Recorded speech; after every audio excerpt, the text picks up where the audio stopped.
China എപ്പോഴും അപ്രതീക്ഷിതമായി നമ്മളെയെല്ലാം ഞെട്ടിക്കാൻ വിദഗ്ധരായിട്ടുള്ള ഒരു രാജ്യമാണ്. ചൈന ഇപ്പോൾ സൂപ്പർ കമ്പ്യൂട്ടറുകളെ കുറിച്ചും സൂപ്പർ കാറുകളെ കുറിച്ചും സൂപ്പർ ബൈക്കുകളെ കുറിച്ചുമൊക്കെ ചർച്ച ചെയ്ത് അന്തം വിട്ട് ആവേശഭരിതരായിരിക്കുന്ന മനുഷ്യർക്ക് മുന്നിലേക്ക് സൂപ്പർ കൗസിനെ, സൂപ്പർ പശുക്കളെ കൊണ്ടുവന്ന് വെച്ചിരിക്കുകയാണ്. 3 സൂപ്പർ കൗസിനെ സൃഷ്ടിച്ചു കഴിഞ്ഞതായിട്ടാണ് ചൈന അവകാശപ്പെടുന്നത്. സോമാറ്റിക് സെൽ ന്യൂക്ലിയർ ട്രാൻസ്ഫർ എന്ന് പറയുന്ന ഒരു ക്ലോണിംഗ് വിദ്യയിലൂടെയാണ് ചൈന ഈ സൂപ്പർ പശുക്കളെ സൃഷ്ടിച്ചെടുത്തിരിക്കുന്നത്. ഈ പശുക്കളിൽ നിന്ന് ഒരു വർഷം 18 ടൺ പാൽ ഉൽപ്പാദിപ്പിക്കാൻ കഴിയും എന്നുള്ളതാണ് ചൈനയുടെ അവകാശവാദം. അമേരിക്കയിലെ മികച്ച ഇനത്തിൽപ്പെട്ട ഒരു പശു ഒരു വർഷം ഉൽപ്പാദിപ്പിക്കുന്നതിൻ്റെ ഏകദേശം 2 ഇരട്ടി പാല് ഈ ഒരു പശുവിൽ നിന്ന് ഉൽപ്പാദിപ്പിക്കാൻ കഴിയും എന്നാണ് ചൈന ഉറപ്പിച്ച് പറയുന്നത്.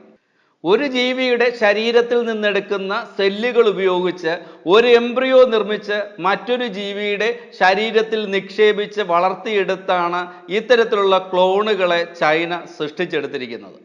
ചൈന പശുക്കളെ തന്നെ സൃഷ്ടിക്കാനുള്ള പ്രധാനപ്പെട്ട കാര്യമെന്ന് പറയുന്നത് ചൈനയ്ക്ക് ആവശ്യമുള്ള പശുക്കളുടെ 70% ചൈന മറ്റ് വിദേശ രാജ്യങ്ങളിൽ നിന്ന് തങ്ങളുടെ രാജ്യത്തേക്ക് ഇറക്കുമതിയാണ് ചെയ്യുന്നത്.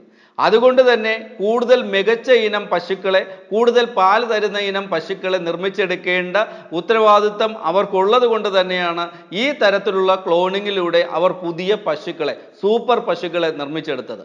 കൂടുതൽ പാൽ തരുന്ന പശുക്കളെ സെലക്ട് ചെയ്ത് അവയുടെ സെല്ലിൽ നിന്നും എംബ്രിയോകൾ നിർമ്മിച്ച് മറ്റ് മികച്ച പശുക്കളിൽ നിക്ഷേപിച്ചാണ് അവർ ഈ ക്ലോൺ ചെയ്ത പശുക്കളെ നിർമ്മിച്ചെടുത്തിട്ടുള്ളത്.